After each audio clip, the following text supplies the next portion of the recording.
All right, guys, welcome back to another episode on this channel, man.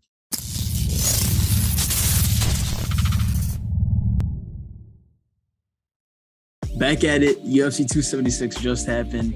On paper, if you guys go check out my predictions, you could see that literally every name on this card is like somewhat a big name. Literally every single fighter on this card was supposed to be super, super exciting. The fights were supposed to be insane. And so on paper, I would say it was a 10 out of 10, right? Like must-watch TV. You got to check it out. But in reality, it definitely wasn't even close to it. My personal standouts, there were the Robbie Lawler fight. Donald Cerrone's fight was crazy just because, he announced his retirement after. Also, shout out to legend, Donald Cerrone. Yeah, so I would say that was only interesting because of Cowboy. So Brad Tavares and Dricus du Plessis, the first fight in the prelims, that fight was absolutely insane. If you guys didn't get a chance to watch, that's one that in the prelims that was absolutely crazy. But then after, Ian Gary goes 10-0 and for his UFC record. He had a very, very clean fight. He just looked like a lot. His hands looked incredibly fast. So it's like 1-2 combination would be stupid fast. And yeah, it went all the way to decision. I honestly thought that at a certain point, Ian Gary would just let loose and just kind of knock him out eventually. But the whole time, it was almost like he was being patient. I think he was being a very technical striker and would be super precise with all his strikes. Well, yeah, and then Jalen Turner, the last fight in the prelims, I said in my predictions that I thought Brad Riddell was going to win just because he is part of City Kickboxing. And I know he's been trained with Izzy. And I was like, oh, bro, this dude's going to be insane. I definitely did not expect the Jalen Turner we saw. Like, man came out, hit him with like a hook. Brad was pretty much stunned with that. As Brad is going for a takedown, Jalen hits him with like a super nice uppercut. It's perfectly timed. And then he takes him in a guillotine and just submits him. Like, it was insane fight. Yeah, so Jalen Turner definitely surprised me. I think he's going to be someone to look out for in the lightweight division for sure. And also at this point as a viewer, I'm like, bro, prelims were actually lit. Like I said, pretty much all of them were like exciting in their own sense. So now when the main card was about to come, I was like, oh, bro, like I got my snacks ready. I got my drinks ready. I got everything ready. I was like, oh, bro, this main card's about to be ridiculous. And then the first fight, Sean O'Malley. Like, this sucked in so many different levels. Because for one, Sean's walkout was crazy. You could tell so many people there were his fans. It was wild. Like, bro, honestly, that fight was such BS, bro. Straight up. The way Sean landed his finger on Pedro's eye, like, there's no way you black out from that. Yeah, man. So look at this. I couldn't find a really good image of the eye poke. This is the best one I could find on Google yet right now. Like, as you can see, there's literally everything else but the actual eye poke. But anyway, like, basically all it was his finger kind of just land. Like, he was like kind of pushing him off. And because Sean's so tall, I think he probably assumed to like get his chest or something, but he accidentally was in his face area. Like, you could tell it wasn't even a strike. He was literally just creating space. It had no like even force behind it. But then Pedro said that because of that little eye poke, that he couldn't see out of the eye. He was like, all I'm seeing is black. Like, it was ridiculous. Like, that's why I'm so baffled by it too, is because Pedro's gone against like actual monsters. Like, he's fought people, like his only losses are against like former UFC champions. Like, dude's an absolute beast. So it's like there's no way it could have just been an eye poke. But then when you actually look at the game plan, you look at the whole fight as a whole, Sean was checking every single leg kick. He said after Sean checked any one of Pedro's leg kicks, that he would feel Pedro's shin just like hurting. And I was like, okay, first of all, fucking psychotic.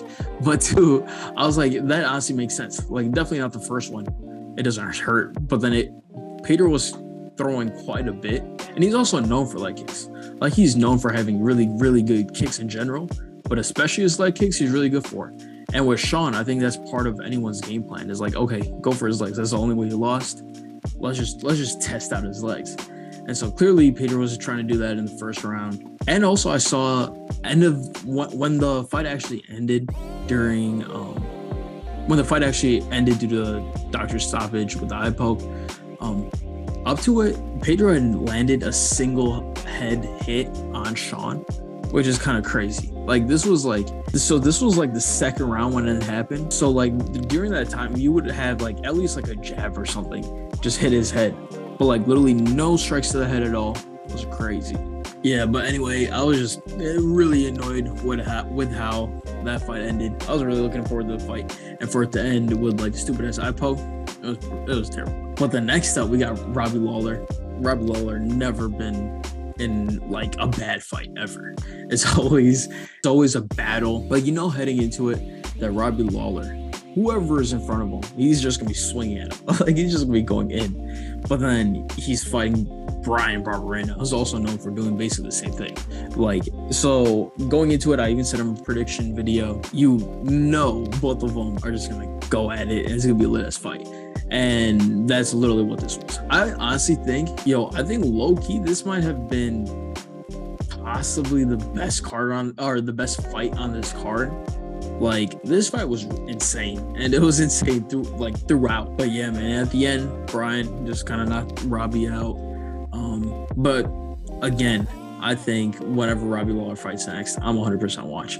Brian, same thing. Like, they're both fucking beasts. And at middleweight, this fight, okay, I would say it's between this and the Robbie Lawler fight, between which one's the best, because this Alex Pereira knockout, whew, is that shit crazy. Like, bro, just left hook, just knocks him down, knocks him out. Like, it was crazy. It was crazy. I said it in my prediction video that if Sean is smart about this, he just wrestles. His ego doesn't flare up. He doesn't try to strike with like a crazy kickboxer. And what Sean did, he tried to match up to a crazy kickboxer and then got rocked. So yeah, man. I kind of not even me. I think if you are into the UFC, you know for a fact, okay, it just makes sense for Sean to just wrestle him.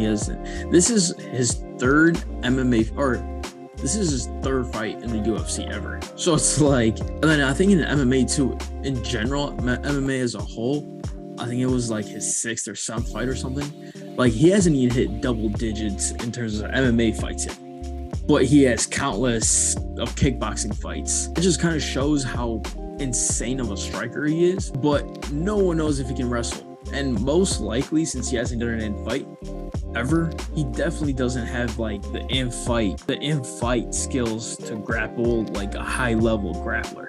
Like, I'm sure he could like hold his own against most people, but in the UFC, against people who have wrestled for a while now, like, he should be cooked. On paper, whoever he is facing is probably gonna be a better wrestler if they've been doing MMA for longer. Straight up. And Sean Strickland isn't that crazy of a striker either.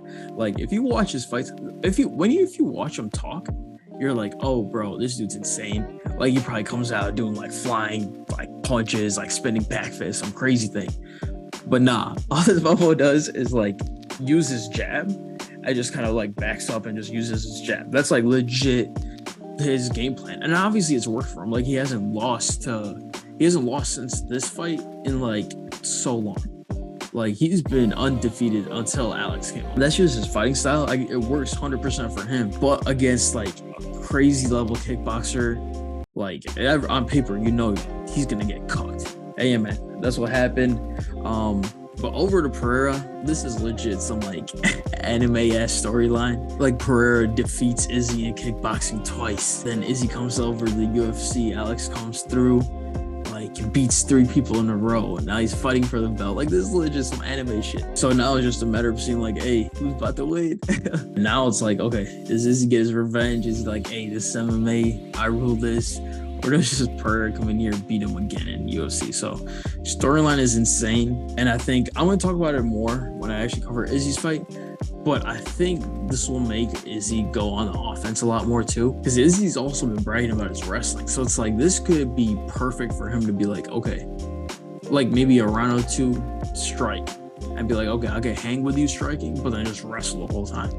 Like, because wrestling, I think he's probably just so much better than Pereira at. But yeah, so I mean, I think that being said, I think Alex will be able to push that offensive side more. But Izzy's game plan, these recent fights have kind of like Ian Gary. He's been like, okay, let me be a technician, and I'm gonna just precise strikes the whole way through. Comes with his pros and cons. Discuss that later. But as for Pereira, I'm really looking forward to the Izzy fight whenever it happens. I'm hoping it'll be before the year ends, kind of around winter, because that'd be a lit-ass fight. All right, let's just jump to Izzy, man. So this Izzy fight, I've been seeing a lot of like, hey, this is such a boring fight. Izzy's had such a boring fight. And what it was just incredibly technical. Like, just, he was like incredibly precise where he struck. Like, he would go low, he'd get his legs, then he would hit his body, and then he would go for the head. He wouldn't go for the head every single time. He was kind of just piecing them up slowly. Me, as someone who's like training MMA, but obviously at such a low level, like I've only been doing it for 6 months. But even that 6 months, I can just kind of appreciate it as like, oh, like this is what I'm being taught, but at the highest level. So it's just crazy to see that shit. So that's why I really enjoyed it. I was like, oh, I was just in it the whole time. But then I think also like Izzy did say, he was like, because they asked him about like, hey, you got booed. And he was like, yo, I'm not trying to risk my brain more, because I'm already risking my brain just being here. But if I just go in there, try to fight like a brawler, get my brain wrecked, he's like, I'm basically not trying to do that, which I mean, I respect. Like, hey, save your brain. I'm all for that. But then at the same time, I think it's just that he hypes the fight up so much though. Like if the pre-fight and all that, he was like, hey, I'm gonna end this fight via knockout or choke. And obviously that shit didn't happen. Like, he was aggressive at times, but again, he was just piecing them up. He wasn't going for a knockout or a choke. So it's like, I don't understand how you build it up like that. And then you're like, and your game plan is completely different. Like, I'm sure he knew the whole time, there's no way he's going to be like even looking for that knockout. So that kind of sucks. But again, that fucking walkout, the Undertaker walkout was lit, in front of like fucking Triple H. Like, the UFC brass was there, or WWE brass was there. Like, it was lit. It was lit. Again, is he still my favorite fighter? Oh, like, I have my favorite active fighter. It's just fun to watch. It hasn't been as fun, but I'm appreciating it in kind of like a different sense. But then that brings me to Volk, Alex Volkanovski, his teammate. Like, I feel like Volk fights a very similar way as well, but he just takes risks. Like, he'll take that extra risk of like, oh, granted, I might get cracked or something, but I can knock this motherfucker out right now. Let me just take the risk. Right, so that makes his fights just a lot better. So against the third fight, greatest featherweight of all time. Like, I'm saying it right now. Like, the way he just dismantled Max Holloway, as like, we've never seen Max like this. Just completely dominated in a fight in 5 rounds, just dominated for 5 rounds. Like, it was an absolute clinic. Yeah, he also said he like broke his hand in the second round and then went the full 5 rounds. You couldn't even tell. Watching you, I had no idea until after he was like, oh yeah, nah, I completely broke my shit. Like, that's just insane to me. Dude's a fucking monster. I think he should totally move up to 155. Like, I mean, he's just proved that he's the best welterweight, or he's proved that he's the best featherweight right now. And there's really, like, who else is going to really fight? So I would love for him to go up to 55. I think Charles, whoever he fights next, he's been saying Conor. He wants the Conor McGregor fight, which I completely understand. But I feel like UFC might go towards Islam. So whoever Charles fights out of Conor or Islam, I think if he faces Conor, he's going to completely kill Conor. Like, Conor has zero chance. With Islam, I think he still beats him. I just think it will be a lot more closer. Like, Conor, he just absolutely starches. That's a different video. But then, yeah, Alex Charles, I think that should be the next fight. I think that would be a lit fight. That would be such a good fight. And also at that time, when that fight happens, I don't know how good they're going to be too. They might be crazy good at that point. And so that's even tough to predict now. Like, there's no way I can predict that shit. Real quick on Max though, bro, he's only 30. Like, that's crazy. So it's like, I feel like for him, he might not have even hit his peak yet.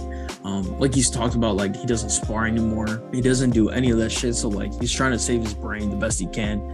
And so it's like, I don't know how good or bad it is, but then now it's like, when he fights, just like once, I think he's been fighting like 2-3 times a year.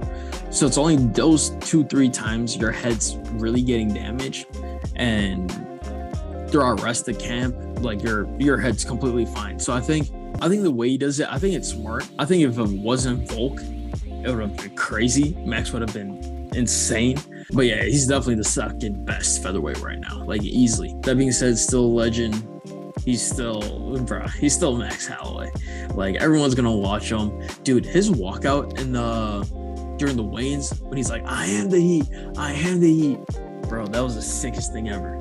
But yeah, he's like, I am the heat, brother. Like, that shit was so cool. But yeah, man, Max, he'll always be lit. The fight as a whole, though, like I said, it was completely dominant. Volga was dominated throughout the whole thing, which it was dope to see. It just probably wasn't the most entertaining I thought it would be. I thought it would be super close. They'd be going at it. But I mean, Volk just absolutely dominated, which, I mean, it just shows how good that mofo is. Volk's just different, bro. So that's what that was. But yeah, man, that was just a quick little summary of UFC 276. It definitely did not live up to the hype, I would say. I thought it would be insane. And I mean, some fights, like I said, they were super cool to see, but it definitely was not what I thought it would be. But there are a bunch of dope fights planned. I think even this Saturday, the fight night is supposed to be ridiculous. Fiziev, I think, is fighting. So that's going to be a lit ass fight. But yeah, man, with that, be sure to hit all the links in the bio. Be sure to follow me on all social medias. Subscribe to the podcast. Join the Discord. Check out the live. All that good stuff, man. And with that, I'm out of here. Peace.